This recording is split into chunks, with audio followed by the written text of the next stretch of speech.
Okay, folks, now for some of the old stuff, but a little different. So we're on the vertical filming using the computer. So we're not going to have so many people come by, I don't think.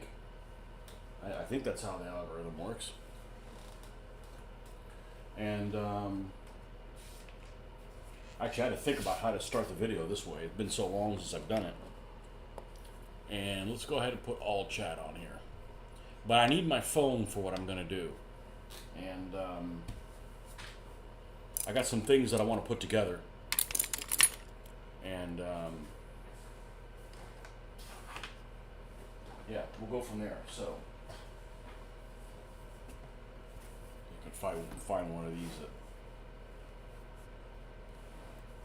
give myself some space here to work on things. All right. So we've got some assembling things here that we need to do.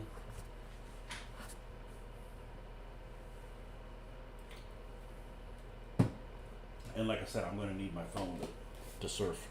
I can surf these kind of things on my phone a lot quicker than on the computer. Yeah, we need that. Just kind of in the wrong place.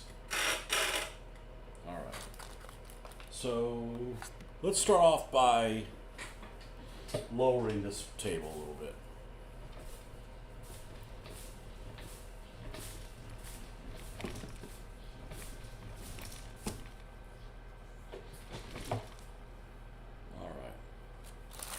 Now what do we got here in this bag? We got a T-34 turret,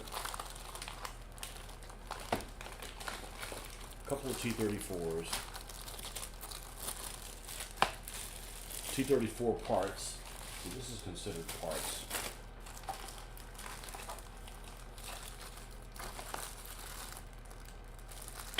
Let me make sure this is all the Soviet. There's another Soviet part.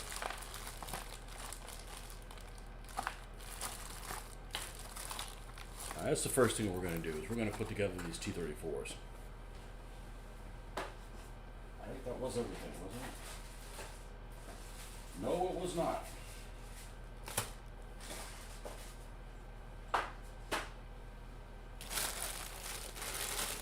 All right, so let's see what we're dealing with here.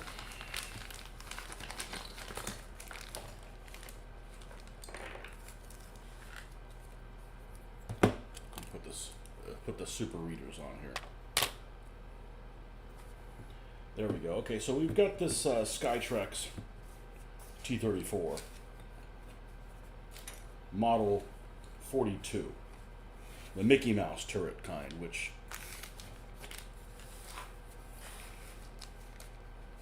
I've got 9 of them.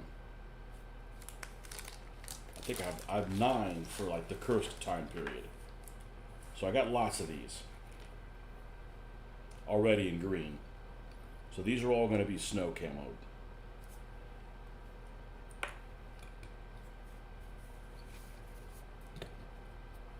And hopefully we have all the hatches and stuff that we need. And then this is another one.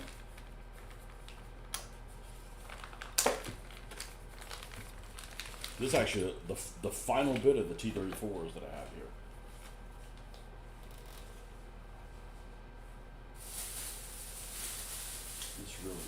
This really needs to be my garbage bag, but this is something I got to return at Michael's. Let's not get the receipt wet.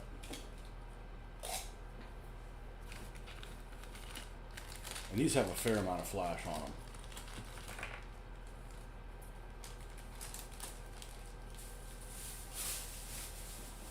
They're going to be like that, huh?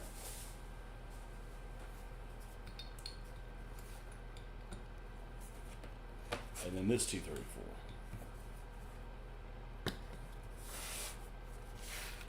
And then the last one here.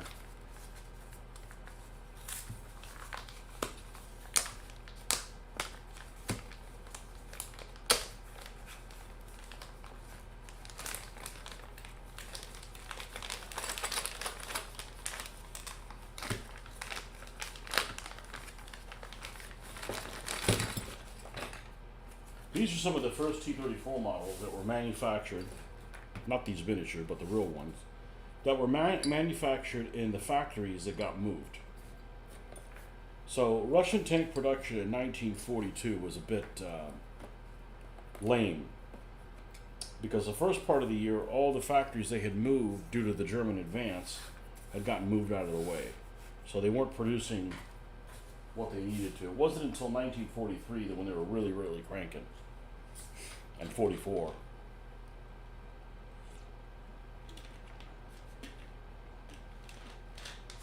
All right.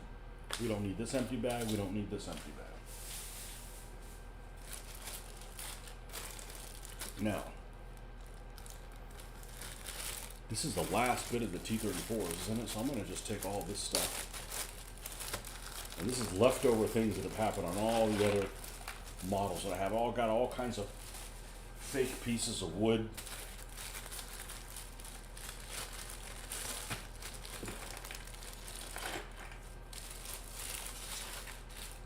And this one too. I'm gonna keep one of these Ziploc bags. One of these will end up. This will be the one that ends up having all the extra stuff in it. And let's just sift through here and find out exactly what we've got. Because we want to assemble these first. Okay, this is an extra turret that came with the SHQ T-34. There's a couple of crew members here. They don't need to be not in there.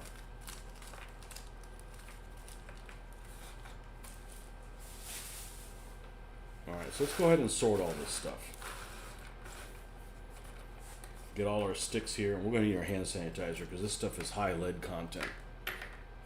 This would be the wrong time to be licking your fingers, or I'm gonna get even crazier than I already am. No. Man, there's a lot of wood over here. Lead wood. Leaden wood.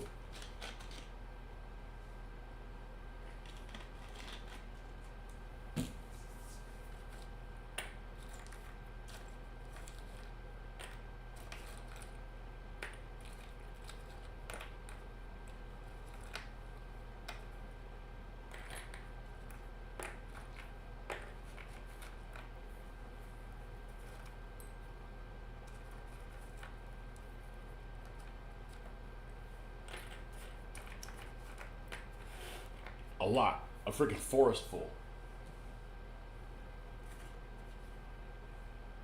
Alright, and then we've got fuel canisters of two different kinds. The box ones of two different kinds. These box ones are ones that came with these Skytrex models. And then these came with the SHQ models. They're a little bit different. And then we have fuel tanks, the round drum styles.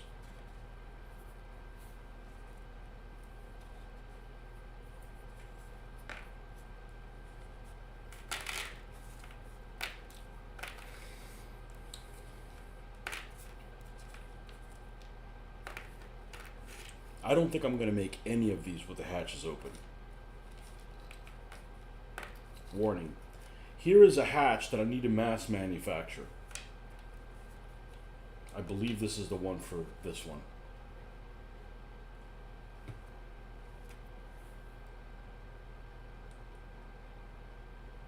I'll have to check. Because I've got more of this model.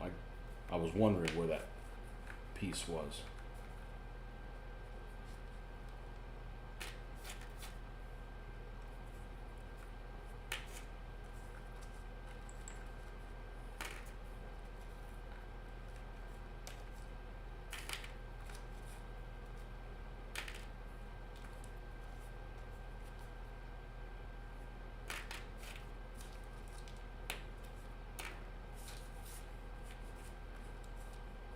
Alright, and then we've got the tank commander hatches. We should have 6 of them.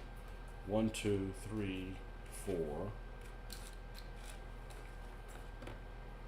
5. I mean, I could cast one if I don't have one. I'd rather not do that. 6. Okay. Sometimes there's a piece missing.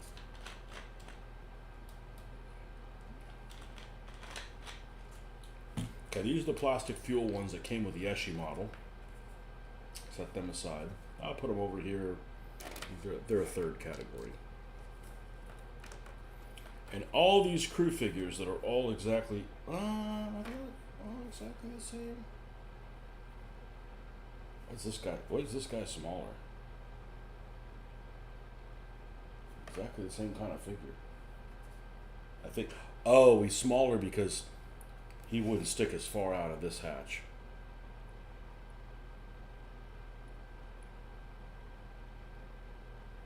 Well, I'm not going to put any. I'm not going to put any of these commanders in these. These are all going to be cold weather T-34s, so they need to stay warm. Here's some plastic soldier company guys. Don't need them right now either, so we're going to put all the crew members.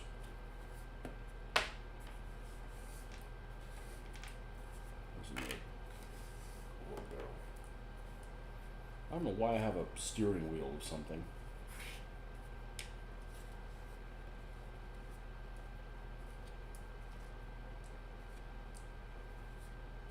Extra box here. Extra tow hook.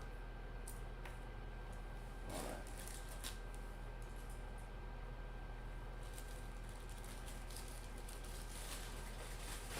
Let me put all these guys there. I don't know what that's doing there. Alright, now we've sorted all our pieces. Because we'd like to make all three of these different. All three of these T-34 Model 43s. And they're going to need a lot of cleanup, unfortunately. And if this falls on your foot, you're going to wish you weren't alive. They're extremely heavy.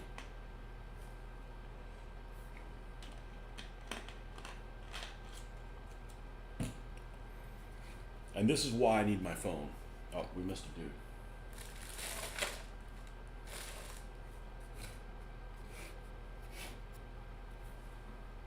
Alright, so what I'm going to do is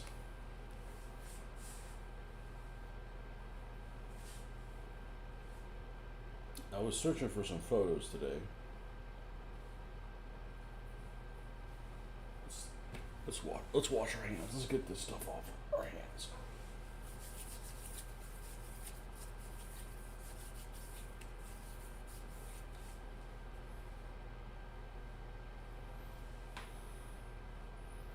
I did a couple searches today and I got some interesting figures. So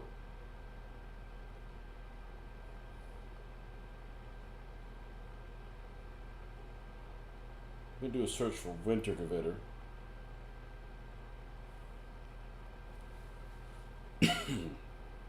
I'm particularly interested in the Soviet T-34s.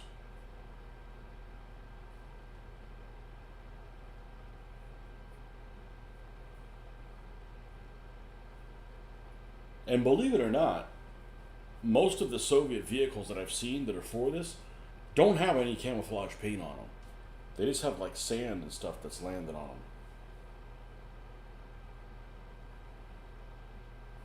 Yeah, here's one. It's in the town. And it's not camouflaged. It's not camouflaged at all, and it doesn't look like it's got any fuel containers.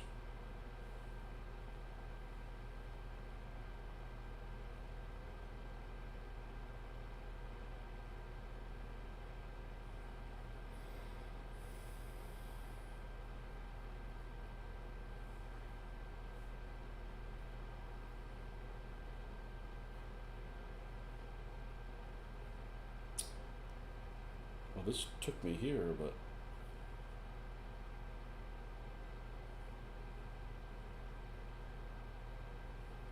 very, very grainy.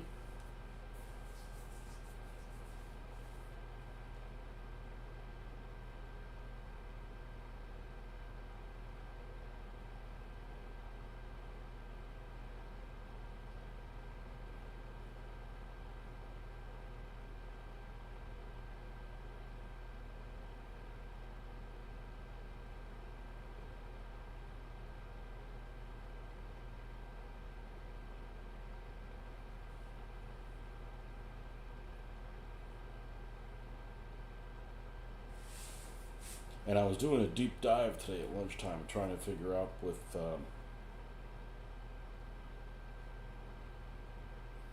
markings on the 6th Panzer Division.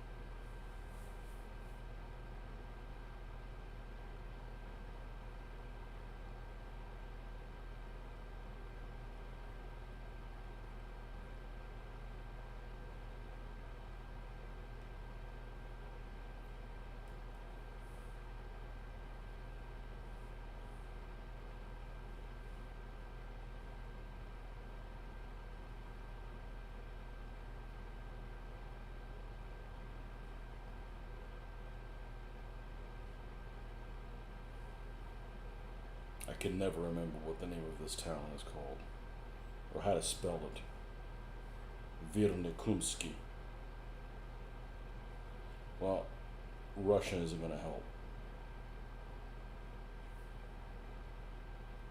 Virnikumsky. This will have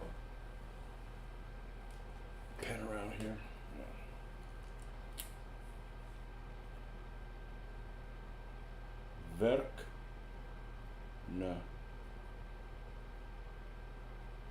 Kumsky. So if you do a search for Verk na Kumsky and then do images, you automatically are going to get stuff for this, including a T-70.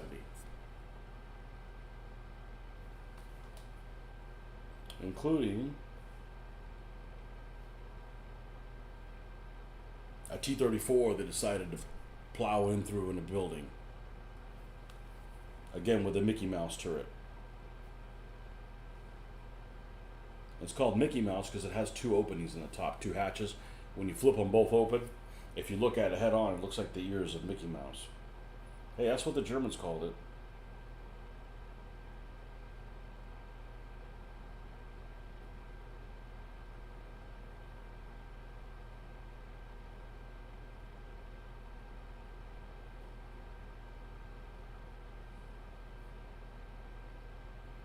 So I don't see any evidence of any of these actually having fuel containers. That doesn't mean I'm not going to put any on there. It's just kind of odd. So what I'm going to do is I'm going to clean up all these pieces, dull out several blades in doing so, and epoxy these. And I would have thought that there would have been some of this model T-34s in this. And this one will be in there. Oh, I need to check and see if that's the same hatch. So let me grab one of these that's complete.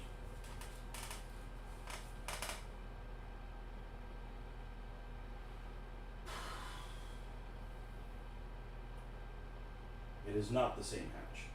It is a different hatch. That is a hatch for the model 1940. I need the hatch for the model 1941, which is more simple looking. It's kind of like a rib in the middle. I've got one floating around here somewhere. Okay, so we don't have a thing to make this hatch. It's here somewhere.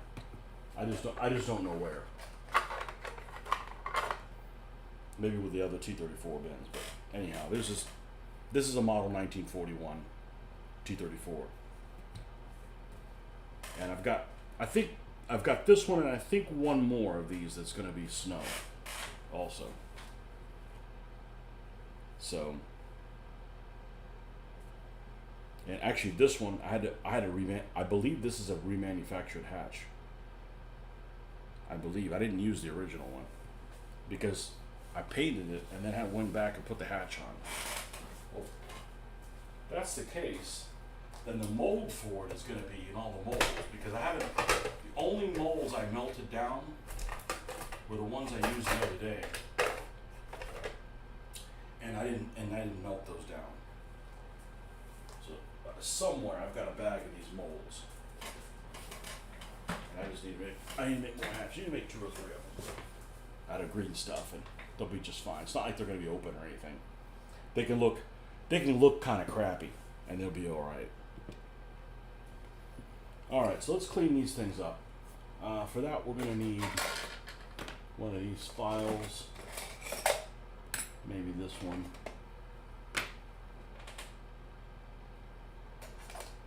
I want to say I had a new file set that I was gifted, but maybe I was incorrect in thinking that. Yeah, here they are.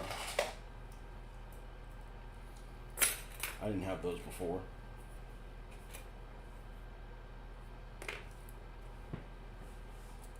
These the super readers? They are. Okay.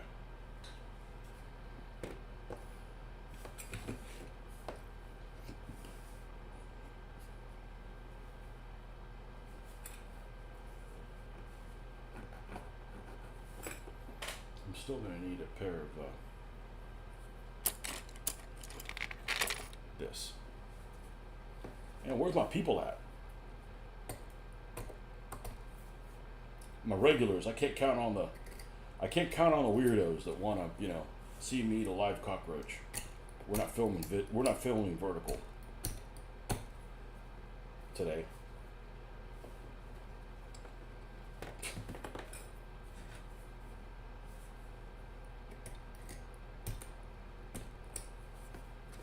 But these are all going to be snow camo.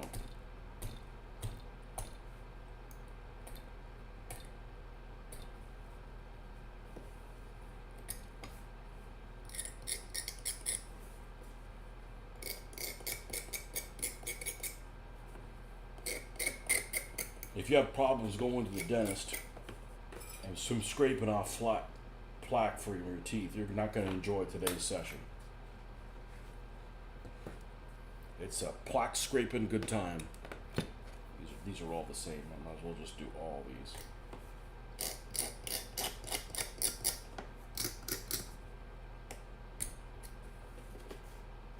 Now the worst thing about these things is that they go together pretty haphazardly. You would normally think, oh, I'm just going to put epoxy on the back and I'll just epoxy it to the sides here where they go, but it doesn't quite work that way.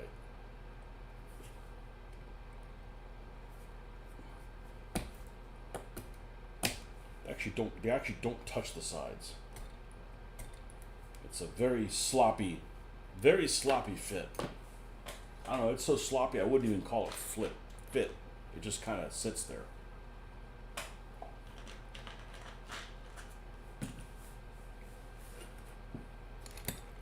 The only thing that's kind of crummy about these things is Skystrix decided to make these things on the cheapo, and in doing so, they used the same running gear, the suspension, on every model T-34 they had. Whether it was a model 1940, whether it was a model 1941, whether it was a model 1942. I just have 40s, 41s, and 42s from them. So all of the running gear is exactly the same on all these Soviet tanks.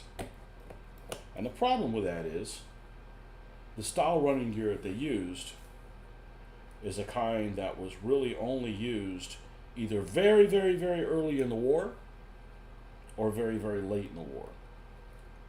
Because it has solid road wheels that are rubber rimmed.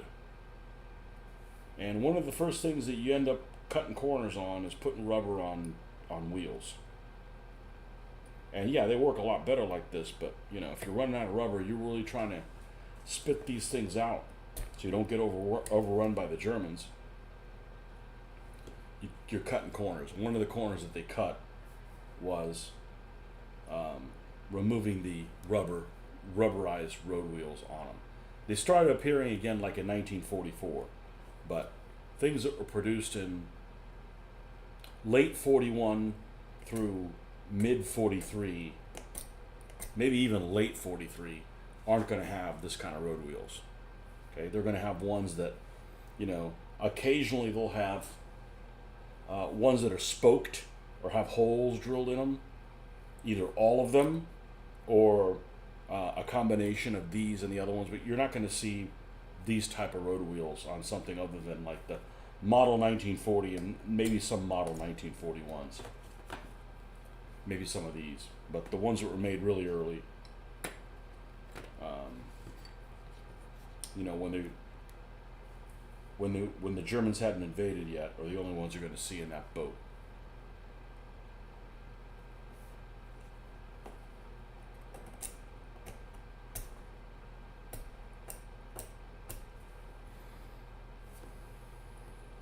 And all of these T-34s all had the running gear that would be applicable to a really, like I said, in a situation where you're not out of rubber. So the T-34s that would have been these were some of the first one of these that went into action, because they were produced in some of the factories that had been moved. I don't know exactly where these factories were originally. They might have been in Kharkov or something like that. Like, the Germans are coming, and somebody had enough foresight to pack up and move the factories. And I mean, the Germans invaded pretty damn quick, so they had to pack these factories up pretty quickly. But some commie bastard had the foresight to say, you know, we better move these factories, or we won't have any industrial capability if this war goes on. And I'm not sure who made that call, but that probably won them the war. That's probably one of the biggest reasons the Russians were able to defeat the Germans. There's many reasons, but that's a pretty big one.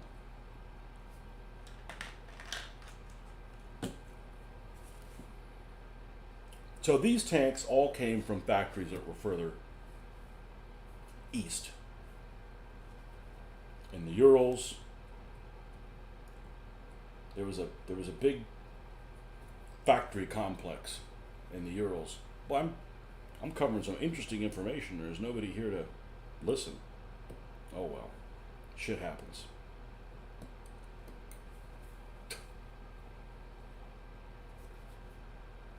Where my Brits at? It's not time for... Hurry and waddle your way back from the pub. Get on here.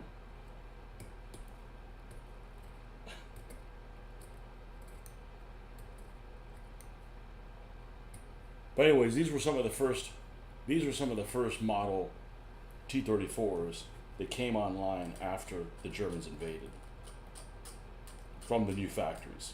This style with a Mickey Mouse turret.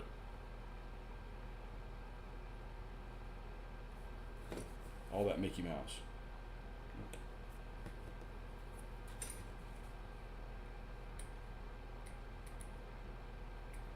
I have these files, but I'm so much more comfortable using an X-Acto knife.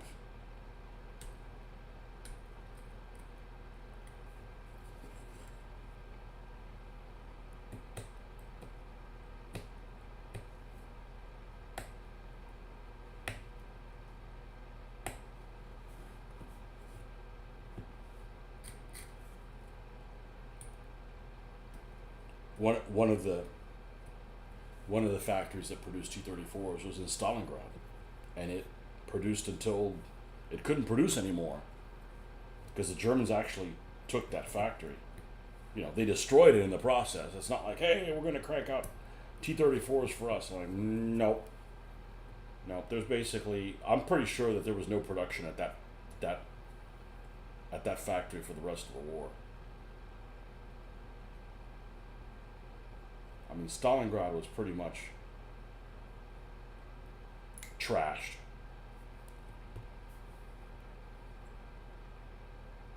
Stalingrad was pretty much trashed. But the but there was a big factory there that produced T-34s. The STZ Works. And the STZ Works produced, in particular, this model of T-34. And it's actually... This might actually be an STZ. I'm not sure. I don't know how accurate this model is, but the STZ had a flat back, completely flat, like on a flat plate. These actually look like STZs, and you know they produced them all in 1941 because Stalingrad didn't get taken, and they produced them all the way up until the Germans started taking the city. So I'm guessing they produced them all the way into like September or something like that. After that, they were just... But they fought all in that, you know, there's pictures of them fighting in there. There's like hulls of these T-34s just laying around and stuff like that.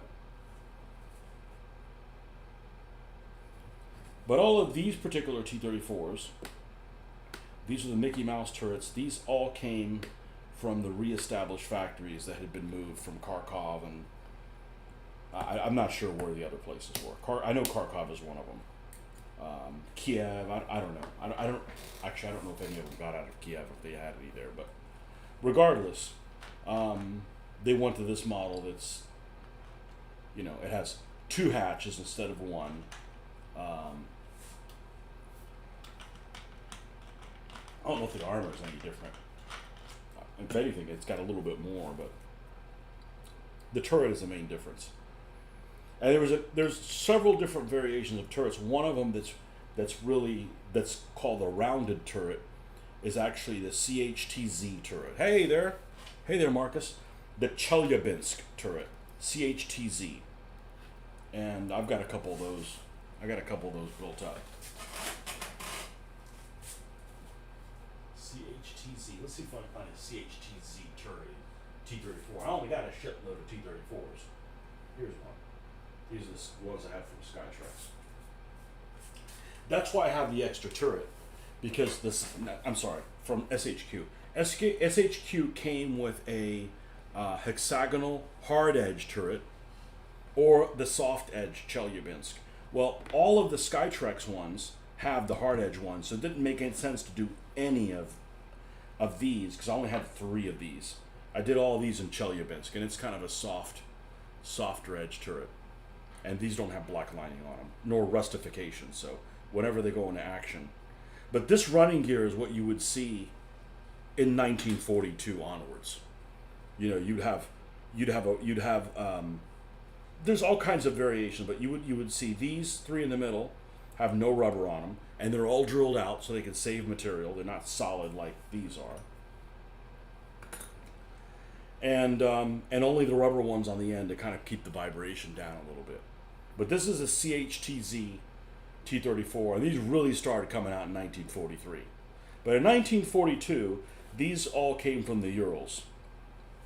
So, looking at the pictures of Wintergewehr, in particular the tanks that fought around that area, the Soviet tanks, they were pretty much, I thought there would have been mostly this, but all of these were coming a lot of these were coming out of Stalingrad, and none of them are coming from Stalingrad because, the Germans took 95% of the city and destroyed it in the process.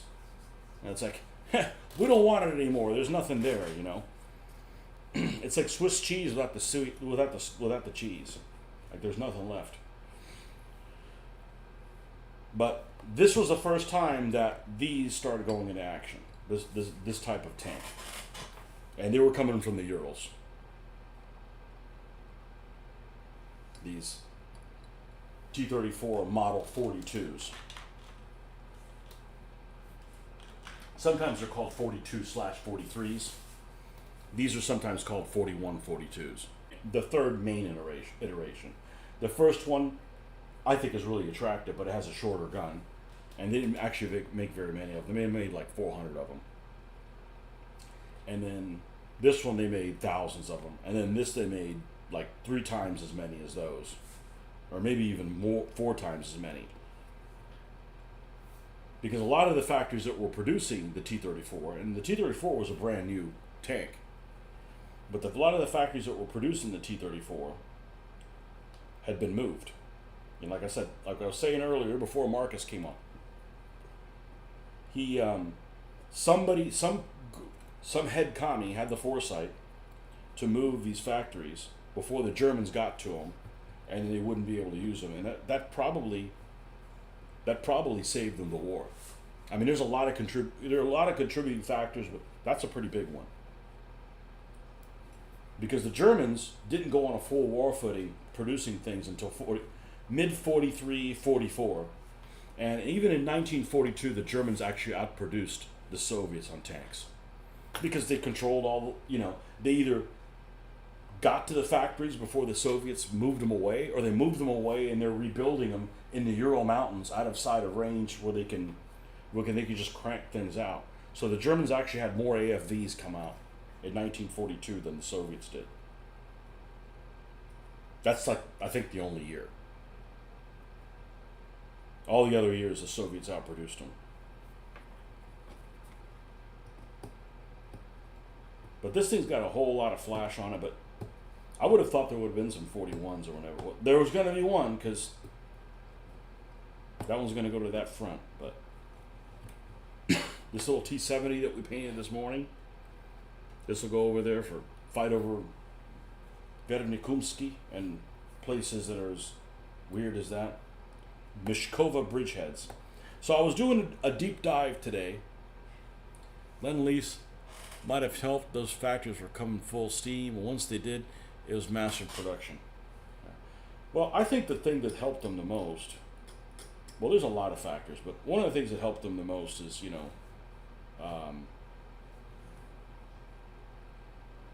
the Germans didn't come as liberators. And if they would have just, half the people would have gone over to their side. If they would have just, not been dickheads, be a dickhead later. We're going to send you to the camps after we've beaten the Soviets. It's a good thing that didn't happen, but just saying.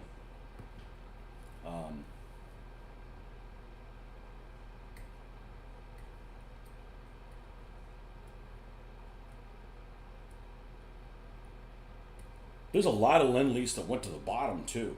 I was surprised. I didn't think that the German attack on the convoys going to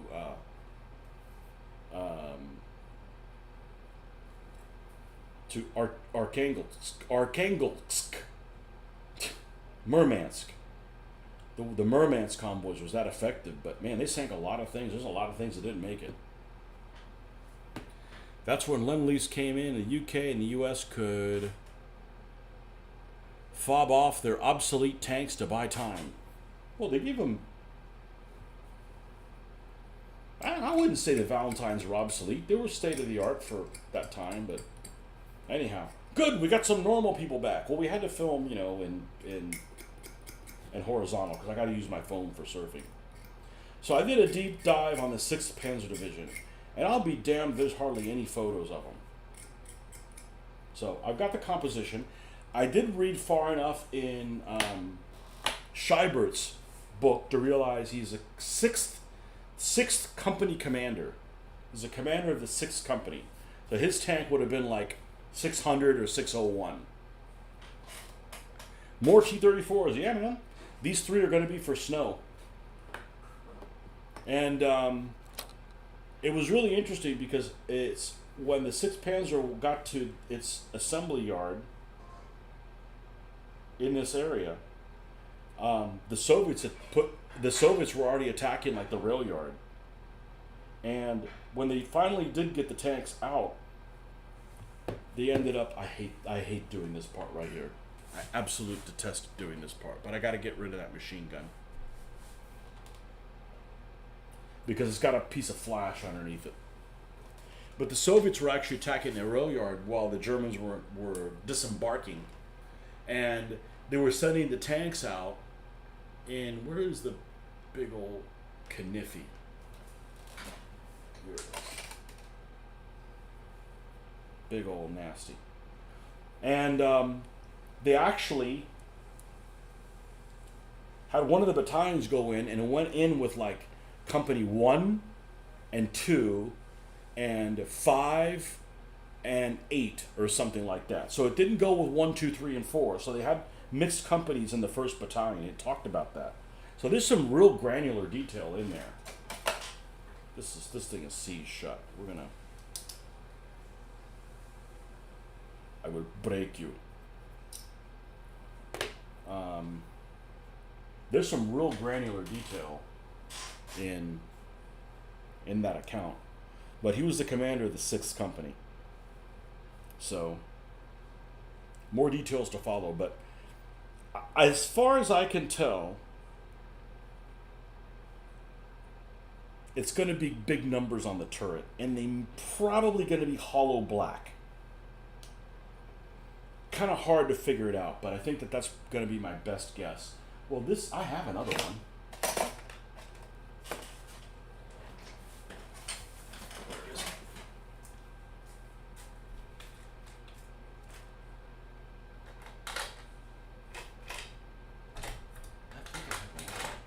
I really dislike having to do this part of it because it's literally like just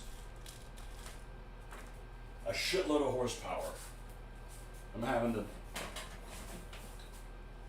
I'm not gonna fool with that. I've done what I'm about to do before. Now I remember. Just take the bull by the horns and just rip his fucking horns off.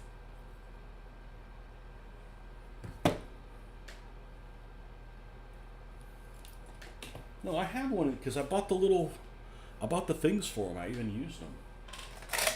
It would be here. Is it this? Oh, okay. Yeah, I never was able to get this one off. Well, we'll get this off with holding this with one end and using a wrench with the other one, but we're not going to do that right now.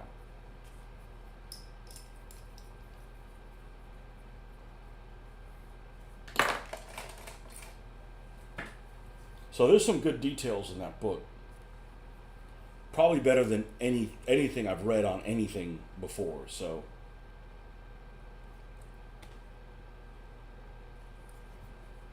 oh, this is sharp as shit.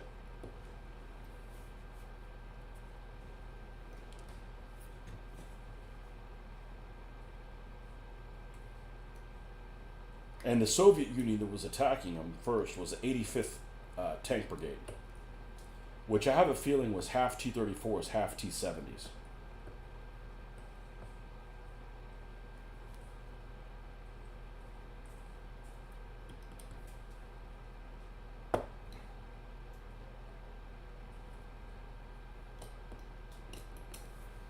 While I'm thinking about that, let's go ahead and do this one too.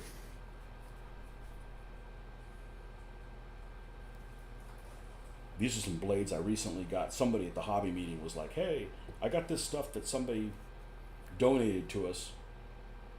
And the guy's like, you can have them for $1 a piece, anything back there. And I only had a 5. I said, here, keep the money. You could put it back into the club fund. What the hell am I going to do with cash anyways? The German torpedo bombers in Norway wreaked havoc on the convoys. German Navy was a useful fleet in being, but not very effective other than spooking the Navy into scattering convoys. I don't remember if I asked, you got a KV-1 in your collection? I have several. Germans did not have the numbers, severely lacking in air fleet. I think any hope of the Kriegsmarine had against the Royal Navy was tantamount to a pipe dream. Well, it was basically Hitler penis envy. You know.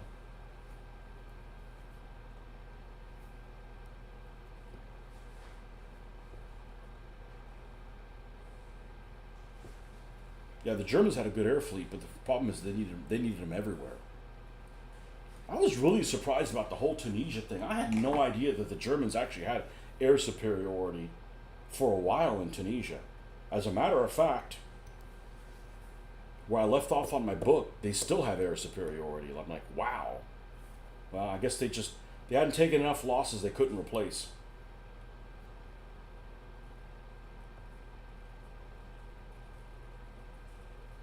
But we're going to be doing snow vehicles for a little bit. I'm just enjoying that too much. But a lot of the Soviet vehicles and a lot of the German vehicles aren't really well camouflaged for this. But we're also talking about early December. You know, he was saying in his book that the temperatures were a lot milder than the year before because they were a lot further south in that area.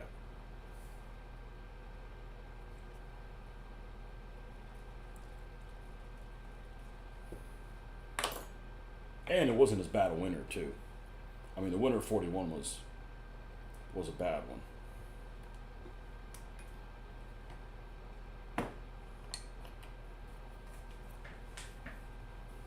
I was reading one of the books on the Eastern Front, and it was like, you know, it was like supplies were such a problem. Like, they basically had one guy, and I forget what the guy's name is. I should know, because he's like, you know, like one of the biggest reasons everything that went to shit in the Eastern Front.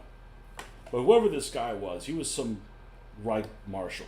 You know, he wasn't a marshal, but he was some non-frontline guy, you know, that was in charge of all the supply. And they basically said, look, for the invasion of Russia, we need to have I'm just going to throw a number out there. 100 trucks, 100 train loads a day to keep everything moving. And he's like, yeah, I got it. I got you covered. I got your back, man. And he ended up like doing 4. I mean, it wasn't even close. It wasn't like, he didn't even do a quarter of what they needed to. So it's like, the Germans are just lucky that they got as good as they did, considering the huge supply problem that they had. You know? I mean, it wasn't even close. And they didn't like execute this guy. You know?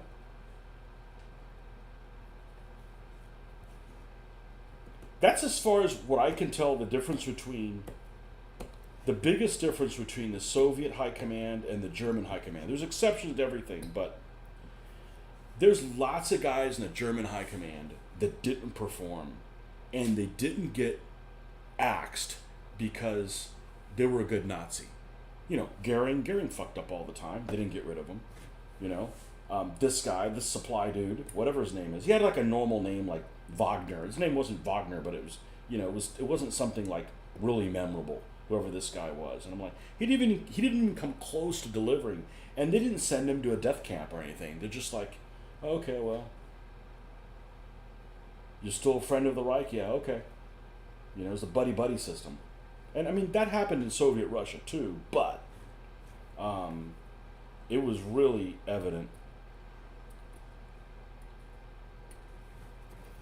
It was really evident with this guy. With the supply issue. Like it wasn't even close. Not like it might have gotten 10%, but it's not like, okay, I got half. How'd we do? No, it was like some ridiculously low number. The British Paras captured Bonne airfield. I thought it was called Bonnet, but I was reading a book and the guy called it Bonne airfield. Just as the German Fallschirmjägers were flying in to take it, they gave the Allies a foothold in Tunisia to turn the tide in the air. Well, the Allies would have still won the air war because they just freaking supplies, just crazy.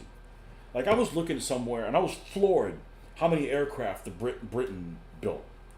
Like basically, like it was almost like, oh, the British aren't producing any tanks. They're using the Sherman. What the hell are they doing? They're building freaking aircraft. They're building aircraft. I mean, they built a lot of aircraft.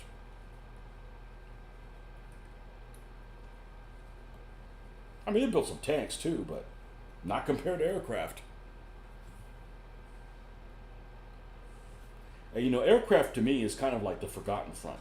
Not because it's not important, but I don't play air games, you know? So you can't help but learn about tanks if you're doing tank stuff, you know? If you're doing planes, you just gotta love planes. You know, I got one of the guys in a model meeting, he is the plane guru. He's an older guy, and he liked to go to these shows and meet aces and get signed copies of this, and you know, he's really big on like stuff that people that he's met that were really there, and he knows all kinds of shit about aircraft, and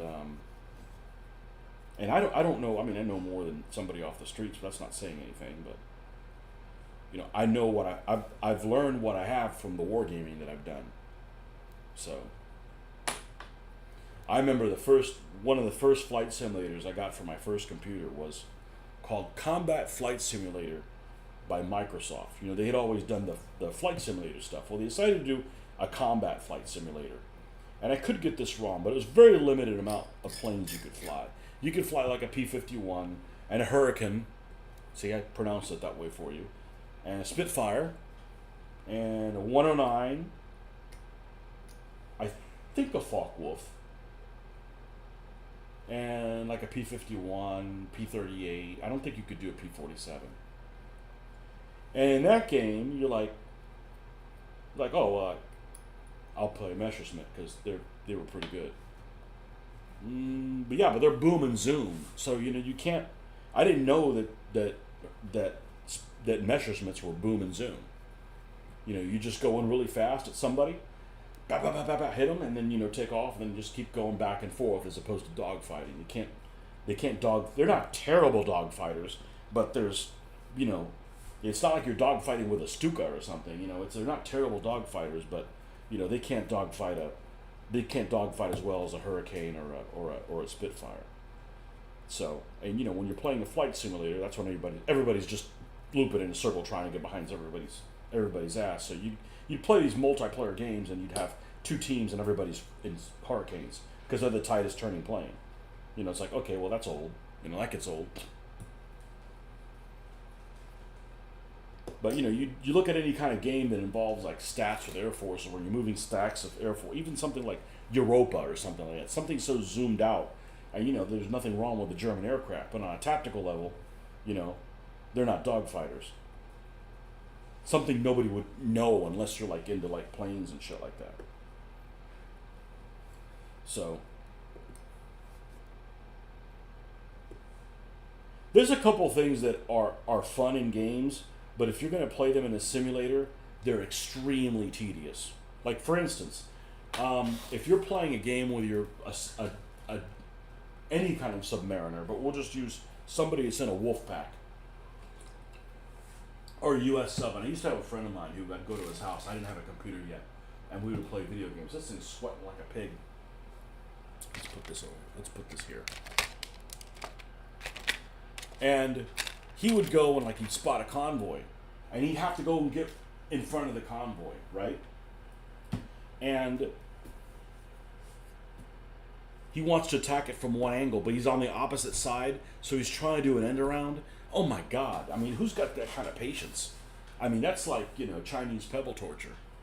You know, and it's like you can't, like, fast forward time because you're too close to it. That kind of bullshit. It's like, oh my God, those things would just take forever. Or, like, imagine if you're playing something where you got, like, a P-40 and you're fighting Zeros, and Zeros dogfight like nobody's business, right? They turn on a dime, and all you can do is boom and zoom. So you go and do a pass at somebody, and then you got to go way far away because you don't want to do, like, an Immelman or turn around and the Zeros up your ass, right? And then you got to get rid of them again. So you got to go way far away, and then turn around, flip over, and then come at them again. It's like, that's excruciatingly exhausting, playing those two type of things. The Germans needed lots of supplies flown in by air as a sea voyage was dangerous. Yeah, the sea voyages, well, I always liked the Mediterranean as far as a combat theater, but not in Tunisia. That's, like, it's over by then. I'm talking about, like, 41. That's a great theater. That's a really interesting theater for me. So you don't want to be doing boom and zoom stuff in a flight simulator or doing end arounds on a convoy. I mean, you it's like it just takes forever, all while you're, you know, monotonous.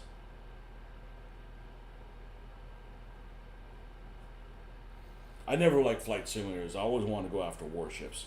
Like, no, you got to go after merchant ships, but that's boring. You know, I want to, like, go after warships and, like, see which one I sink, kind of thing.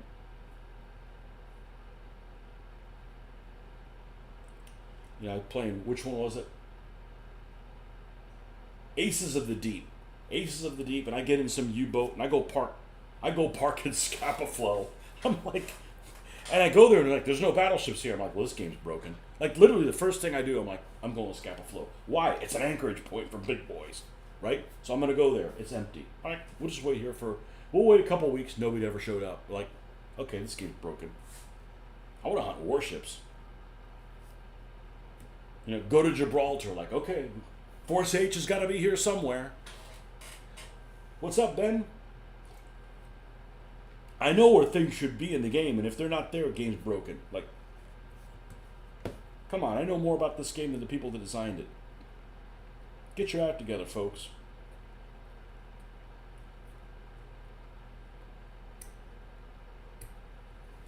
Ben, have you gotten a chance to play Ostfront?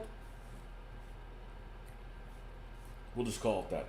Gates of Hell, Call of Duty, whatever the hell it's called. I never remember the name of that freaking game.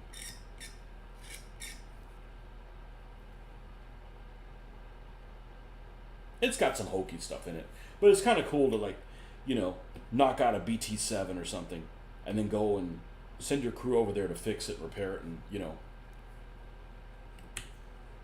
The big thing is, like, early in the war, like knock out a KV or something like that, or even a T-34, and then take it over. Next thing you got a T-34 or a KV, like man, you're like impervious to shit.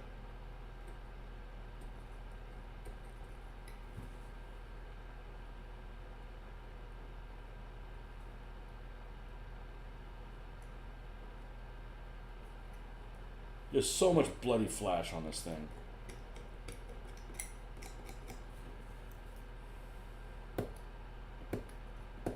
But these three are going to be winterized. And this is, I'm running out of T-34s. I got a couple of model 1940s, and that's about it. Rest of these guys are, I mean, I had 30-something T-34s. I went and did a count on how many hexagonal or Chelyabinsk style T-34 model 42s I have, and I have 9, not counting these 3. Like, I'm good. We can do a cursed thing. Just started the download now. Might leave it ongoing. Yeah, sometimes the downloads take forever. Well, one game I can recommend, and they're super cheap now, although they don't want to work on the console anymore. The Russian one doesn't want to work on the console, is Drive on Moscow and the Battle of the Bulge game by Shenandoah Studios. I believe they're taken over by Matrix. Those things are worth every penny. I think they're pretty darn cheap right now. I've played the hell out of those games, and I wish they would have made more. Well, they did make one, and then they took it off the store. They made the Alamein one called Desert Fox, which I wish they'd done a different battle than Alamein, but I never got to play it. I installed it, and installed it literally, like, fooled around with one scenario, didn't even finish it, and then, oh, there's an update for your iPad. Okay, cool. And it was a 64-bit Apocalypse. Never got to play it. I heard it was buggy. That's why they didn't ever do anything else with it. But like, I'd like to stay here with the bugginess. No, it's too perilous. I'd like to stay here with the peril.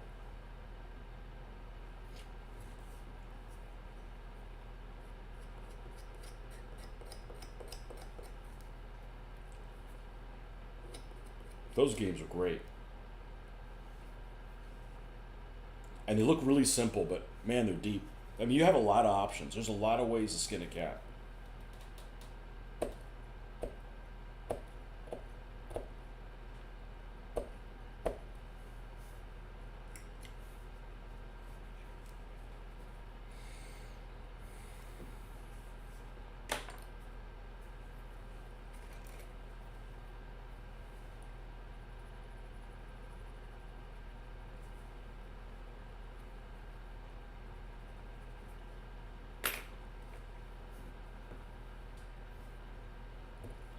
Yeah, we had to go horizontal on the computer because I needed my phone to surf.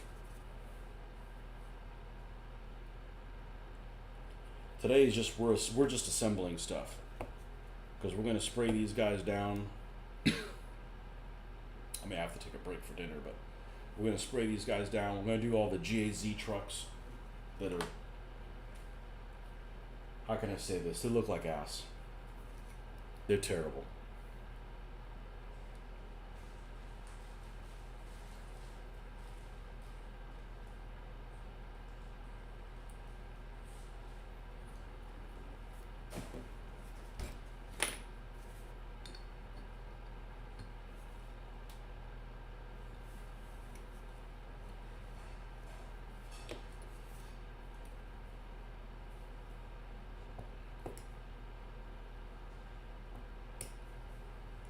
And they're not the Plastic Soldier Company ones. The Plastic Soldier Company ones are awesome.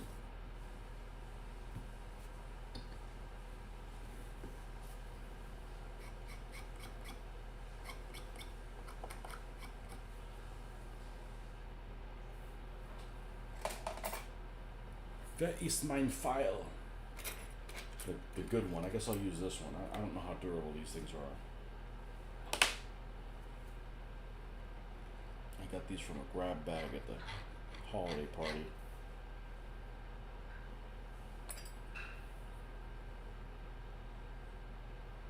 problem is using metal and stuff like this. Like it's not that durable. Where's the? There we go.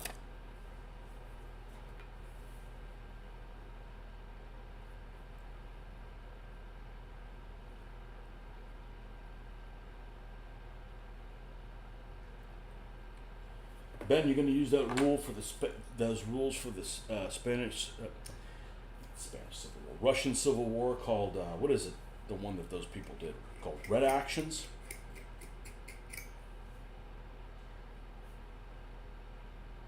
Red Actions by the Perfect Captain.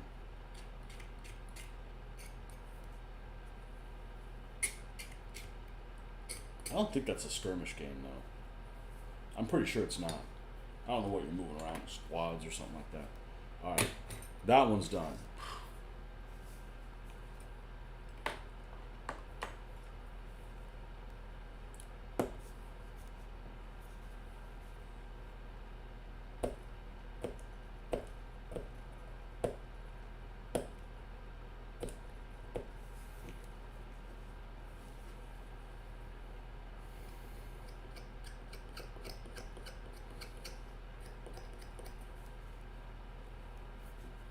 I was doing a search for this Wintergewitter and came up on a message board about some guy wanted a map for it for Enlisted. I don't know if he got it. I only played Enlisted for a little bit. Might give them a go. I have the Interwar, the Sword and the Flame expansions. I was thinking of trying that first. This is a guy that always runs a Sword and the Flame game at our convention, but he doesn't list it, so it's like I never get in on it. He's a cool guy. He did one the other day. He did one a couple of years ago that involved like Russians in Afghanistan. I'm like, oh man, I would have wanted to do that. Obviously, it's Sword to Flame, so it's 1870s, not 1970s.